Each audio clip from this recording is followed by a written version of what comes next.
It shows when we stick to our system, we stick to what we built, we stick to, the development plan, good things really happen. I couldn't even drive home without my phone ringing 30,000 times. Came up to me at the end of the game and was like, you guys are a complete different team. He goes, you guys got so much better. You deserve to be in OHL Cup. So now you guys have guys rooting for you. You know that story of like David and Goliath? David knew he was coming in. David knew he was gonna win it, right? Well, that's like us. We know we're gonna win it.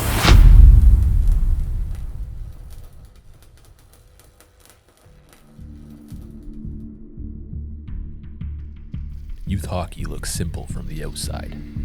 Ice, jerseys, scoreboards. But behind every shift, there's a machine. Travel, ice time, recruiting, and investment. Competing at this level isn't just about talent. It's about what it takes to build something sustainable and what it costs to chase the top. Business in youth hockey now, I think it's taken over in a lot of different ways. Making super teams or making teams that are, we'll call them super teams for whatever division that you're in. That's a thing that takes place now. The business itself, there's so much people trying to capitalize on youth hockey players. You see people come in for training and it's like you don't need to train, you just need to have some fun and get better at the thing you have to do. Back in the day it was, go out and play. But now everybody goes to their skills coaches and everybody goes to this and everybody goes to that. And I'm gonna miss the biggest spring tournament. Do you need that? No. But on the other hand is everybody's doing it. And as a parent, you could sometimes feel like you're missing out. But the financial burden on families is tough. The price that is charged a lot of the times is reflective of what it costs the organization. There's a lot of conspiracy theories around teams rinsing families for extra money, and stuff like that does happen. It's not that it doesn't happen, but just from the operations on our side, it just costs a lot of money. Like to rent the ice, to get referees, to do this stuff. Like for one home game, it's over $1,000. Obviously, even at the junior level now, it's pay to play, and it's a big commitment for families to take time away to get them there, but still have enough money to be able to pay. It's a privilege to play the sport. It is. I think people just got caught up in that hamster wheel of like the more early, better, and whatever the cost. Whatever the cost is, we're gonna pay for it because my son might have a chance. I don't know if people actually think that, but for some reason they choose to spend as much money as they possibly can on the sport, and it's nuts. Why are academies controversial? I don't think they're all controversial. I think it depends where you go in the world, but in our area, it's controversial because it's more of a new thing. Well, they're controversial in many hockey circles, and including mine up until a couple of years ago. They're controversial for a lot of things. You're doing something different. Anytime someone comes up with a new idea or something different, you're gonna get a little bit of pushback. Doesn't matter what you do. Before there was boundaries in Canada for picking players, if you lived in a certain area, you'd have those players. But now with the academies, you're able to take people from anywhere because they're coming to school. The perception would be that they're rich kids going to private school. So if you would have asked me up until a couple of years ago, that would have been my perception. The biggest thing is money. Everybody's like, oh, you guys go to a private school, mommy and daddy pay you $30,000, $40,000 to come here. That's completely wrong. Ours is probably a little bit less expensive than actually playing youth hockey in our area. So when it comes to the money aspect, that's a null point for me. But that's a big point that you hear all over the place, right? This year has been a big eye-opener at like the U16 level, for example, where it's like we have 3 academies, us being one of them, that are really making some noise at tournaments and talking about OHL Cup and stuff like that, where they haven't really had to deal with that up until this point. And when I say they, it's the greater Ontario hockey community.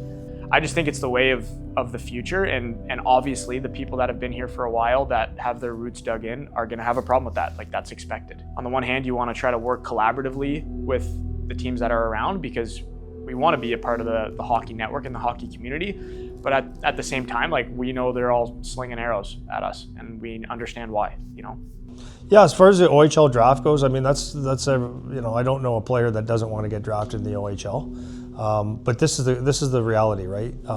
because I played and I coached, and I have a son that's gone through it, and I've been around that league for a long time. It's a very, very hard league, very, very tough league. I think there's so much emphasis put on getting drafted, and it's important. I'm not going to say that it's not, but there's people that are on different development curves, and people do have to realize that. The scouting, what people have to realize is that once you become a decent hockey player, people are watching you all the time.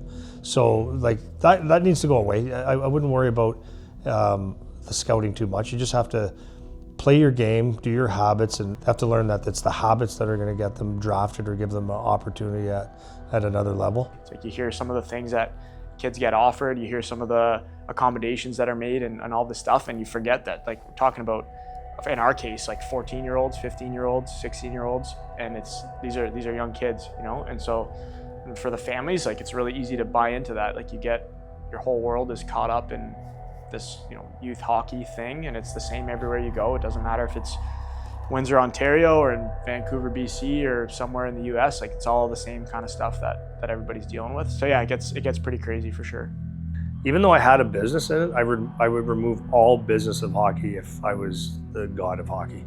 I would go out and have fun, play with your friends, and develop. So a lot of people say, well, how do you get better at skating if you're not a good skater? Well, how did Bobby Orr get better at skating? There is a certain age where it's very good to have a really competitive hockey, and that would be called AAA now, or Academy AAA or whatever. And that's going to happen around 13, 14 years old. To me, that would be perfect. And now all of a sudden, the kids that are very serious can go and play and compete, and it'll weed itself out from there. Parents have saved some money along the line. I think it's just so much money to play hockey now. At the highest level, nothing is accidental. Not the schedule, not the roster, not the expectations. And if you want to compete with the best, eventually you have to play them. The London Junior Knights are the top team in the Alliance, the league that governs southwestern Ontario, with teams in the area like the Windsor Junior Spitfires, the Sun County Panthers, and the Brantford 99ers. London is currently ranked 4th in Ontario, and they don't beat teams with noise. They beat them with pace, structure, and details. This is what top 5 looks like. You have an opportunity tonight. An opportunity, because you guys, each one of you told me your goal is a top 10 team. Your goal is the OHL Cup. Each one of you said that, right? It's another opportunity to put some good tape on. Okay? It's an opportunity to put our names on the map.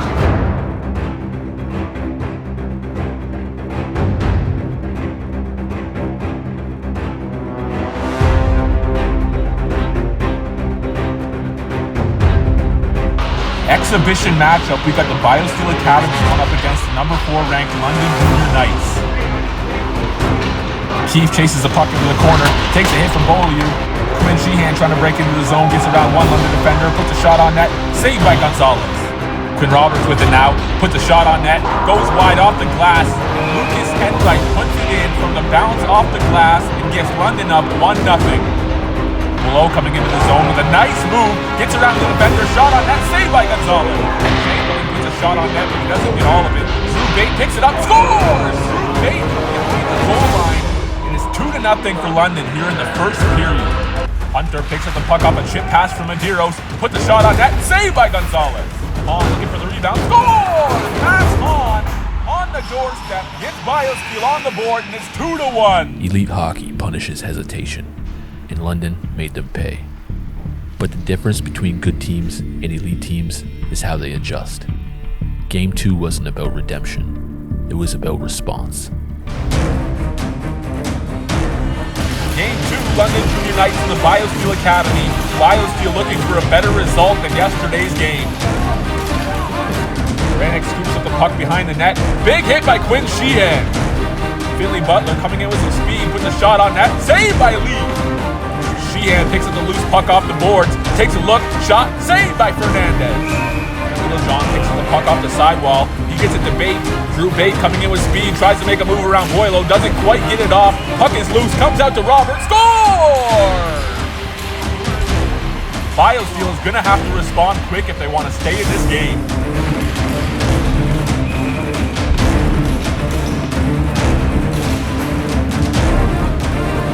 Jolicoeur picks up the loose puck in front of the net, saved by Lee. Another save by Lee, and he goes down and he's going to cover up. Hahn going after the loose puck in the corner, puts it up the boards. London defender misses the puck. It gets out to Preston Medeiros, and he's got Beckham Hunter streaking up behind him. Beckham Hunter scores off a nice pass from Preston Medeiros, and the game is tied 1-1. Puck behind the net. Beckham Hunter picks it up, gives it out to Muto. Muto shoots, saved by Fernandez. BioSteel still with it. Beckham Hunter wide open backdoor. He's calling for it. Saved by Fernandez. What a save! We're here in overtime. Shane Keefe with the puck dishes it off to DeRossi. He misses the pass. He finds a wide open Keefe out front. What a save by Fernandez! Zane's gonna skate into the neutral zone. He's got some speed. He cuts to the middle. Shoots. Score! Drew Bates wins it in overtime. You don't measure growth by trophies. You measure it by how small the gap feels. And this one was razor thin.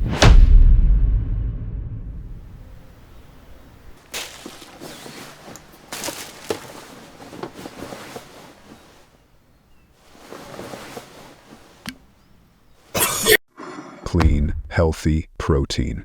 No forgotten bottles, no nasty surprises. Programs aren't built in a weekend. They're built in layers. Recruiting, retention, and planning for what's next before this season even ends. My name is Andy Paquette. I'm coaching the U16 boys team at the BioSteel Academy. I have a great background in hockey. I grew up in Sudbury, played in the OHL for 4 years, and then I coached with the Sudbury Wolves when I was done as an assistant coach for a year. Got back into the hockey business, training players, which includes several NHL players. Like some of the closer players that I've worked with would be like Aaron Ekblad and Zach Kassian and Steve Ott, Mike Weber. There's a lot. I'm not going to go into all of them, but quite a few NHL players. And along the way, I did skills coaching with the Windsor Spitfires, starting to sting a little bit. Traveled with Igor Larionov, which was one of my highlights of hockey. It was actually a goal that I set at one point, that I wanted to be a good enough skills and development coach to be recognized outside of, a small area. I mean, I think Coach Andy is one of the real successes of this place. He's kind of like the dad that everyone looks to for that wisdom, right? Like that extra piece of advice. He has the best stories, and everyone connects to him. Everyone. With all of his experience, you can just see every day the kids, love engaging with him. They love being around him. Right, nice crisp pass. Gain the red line. Get going. Try not to dust the puck off. Make sure you're talking out here, okay? This is what I love about my life in this academy, is that it's very unique, because I grew up in a town where we just loved hockey, and I happened to be one of the better players that loved it and spent time at playing hockey. So that was one thing. Grew up with some talent and hard work, and I got drafted and played in the OHL, played the U17s with some guys that run NHL teams now. And didn't make the NHL like I thought I should have, and everybody thought I should have. So that was a big disappointment to me. And for a little while, I didn't know really what to do with my life, because I put everything into hockey.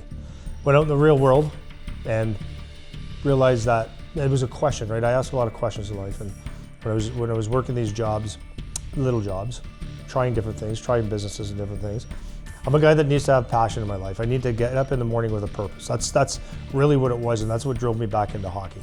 And this is before being a skills trainer or a development coach was cool. That's just something that I felt in my heart and my soul, that this is what I wanted to do. I love the smell of the ice. I love everything about hockey. I just loved. And when I got back on the ice for the first time to train some players, I'm like, oh my God, this is exactly where I need to be.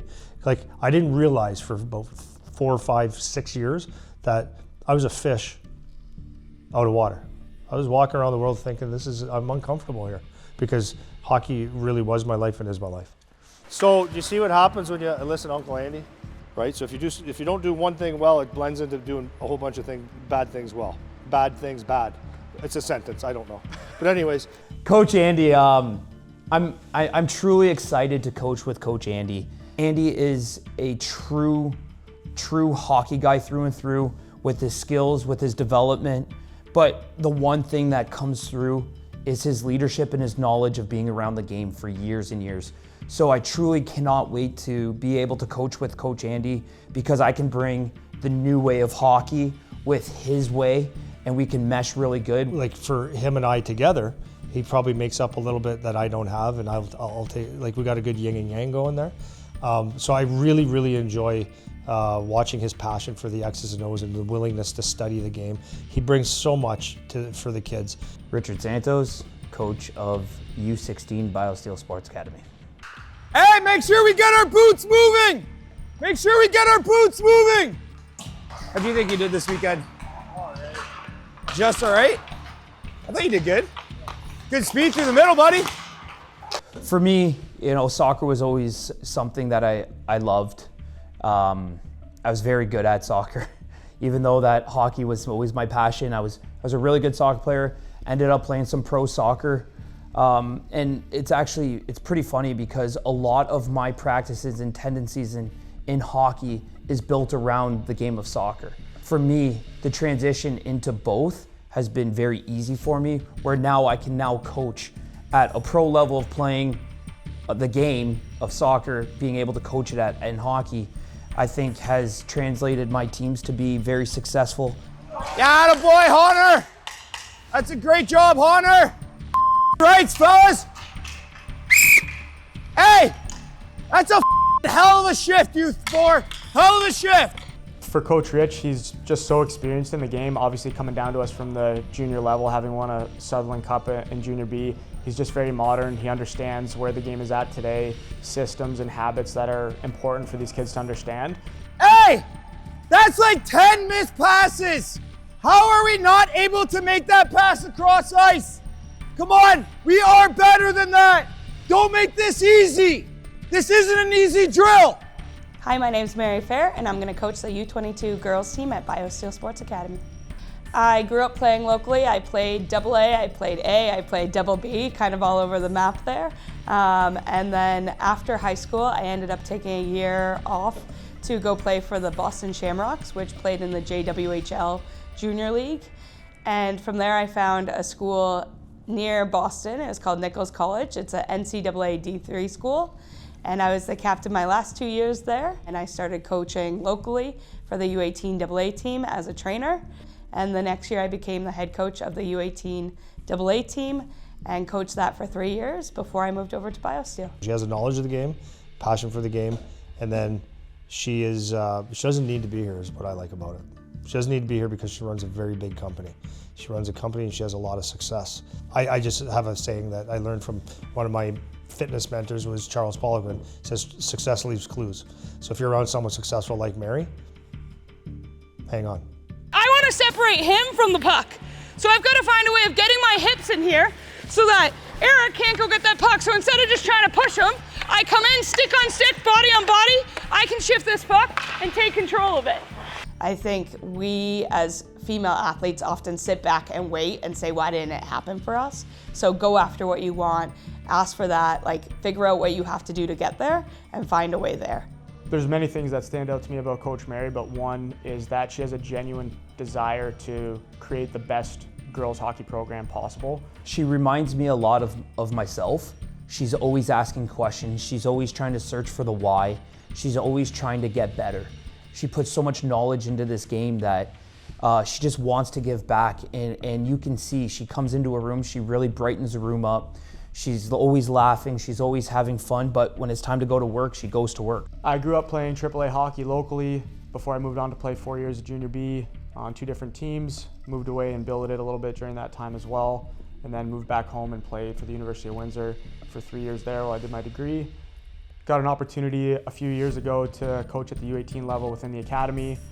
Started off with that halfway through the season and really enjoyed it. I'm now going into my 3rd year coaching the U18 boys with my HP1, and this is a super impactful year. It was very impactful for me with my hockey development, and so I'm really enjoying working with this age group.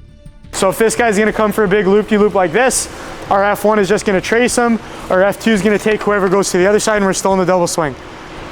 Any questions? Coach Eric's hockey IQ is one of the highest that I've ever seen. I think that's what drew me to him really early on, even seeing his TikTok videos and little stuff going on.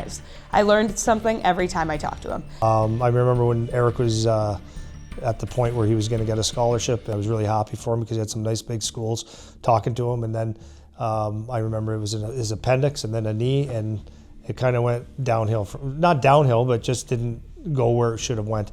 But I saw this guy just still love the game and stay fit and just so smart. So the kids have so much to learn from Eric. I mean, I can't say enough. Like, it's just the best. He's putting a product not just on the U18 side, but the BioSteel Academy. When you think of BioSteel, you think Eric Palazzolo. Game 1. No warm-up, no mercy. Just across the border, a program built on legends, banners, and decades of dominance. That was the beginning.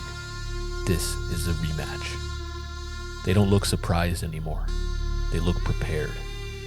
Redemption isn't loud.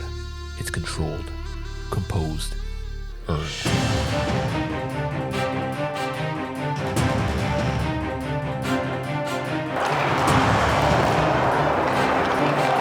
Just kind of got.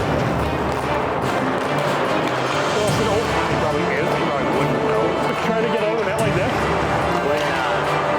Last time that we were here, Usually it's halfway in, like it's in between the second. BioSteel with a big game against Detroit Little Caesars, who has dominated nearly every team they've played so far this season. Delange trying to get the puck to the front of the net, saved by Lee. Little Caesars trying to carry through the zone here. Eli Chapman takes his man out. Puck comes up the hair. He sends it over to Sam Tanguay. Tanguay takes a look, puts it on net, gets it out front to Kennedy, scores! Colin Kennedy puts it into the doorstep, and Little Caesars goes up early, 1-0. Aiden Kelly trying to drive the puck to the net, puts it on, saved by Lee. Jack there can't handle the puck at the blue line, and Hunter's got a step. Beckham Hunter on the breakaway, gets the shot off, saved by Miller. Jack Hare picks it up with a nice stretch pass. He's in all alone. Max Hahn with a nice defensive play.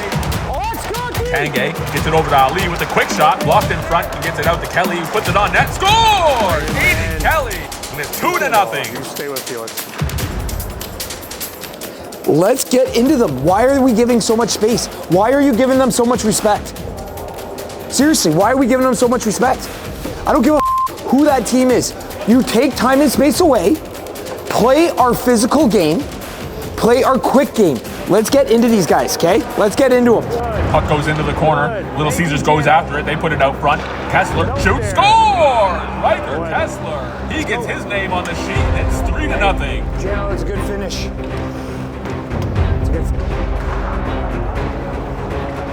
Ben Slavic coming in, tries to make a move around Sutton. Sutton stands him up, sends him into the corner, into the boards. He retaliates, and he's going to get 2 minutes for head contact. Little Caesars trying to make a stretch pass. It doesn't go. Carter Boileau picks it up. Nice move by Boileau. Little Caesars trying to get the puck out of the zone. It doesn't. Willoughby comes up with it, takes a shot off the crossbar. Keith picks up the puck at center ice. He's got Hunter with him. Hunter back to Keith. Keith shoots, scores! Shane Keith puts it in. He gets BioSteel on the board. It's 3-1.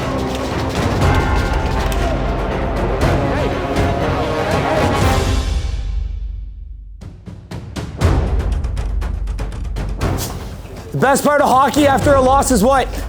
You got to go again, fellas. We got game 2 of the home-and-home between the BioSteel Academy and Detroit Little Caesars. Fedor's going to chase the puck into the corner after Tanguay. Fedor takes out Tanguay. Tanguay trips up Fedor.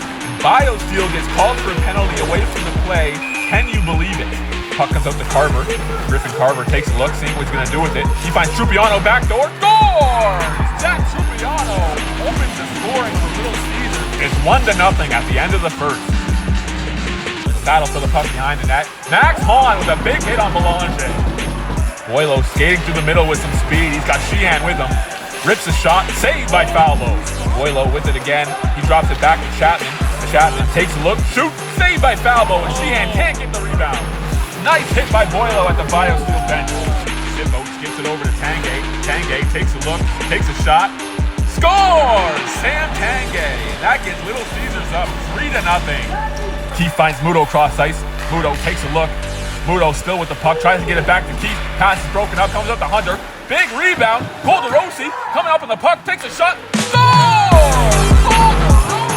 It's BioSteel on the board. It's 2-1.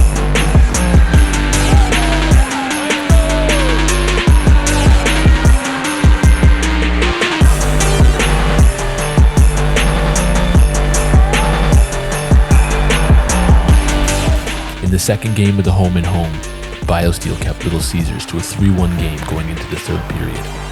But frustration creeped in, and some undisciplined play led to 3 unanswered goals from the Detroit powerhouse. We've got some rough stuff here at the end of the game, and Sutton and Nolan are both going to take a seat. They didn't win, but they didn't fold. The first time they met Little Caesars, it wasn't close. 9-0. Months later, the game looks different. More composed, more disciplined, more prepared. The result didn't flip, but the story did. The regular season builds identity. Playoffs reveal it. And for the U18s, there are no more learning curves, only elimination. Next episode, the Ontario Prep Hockey League playoffs begin.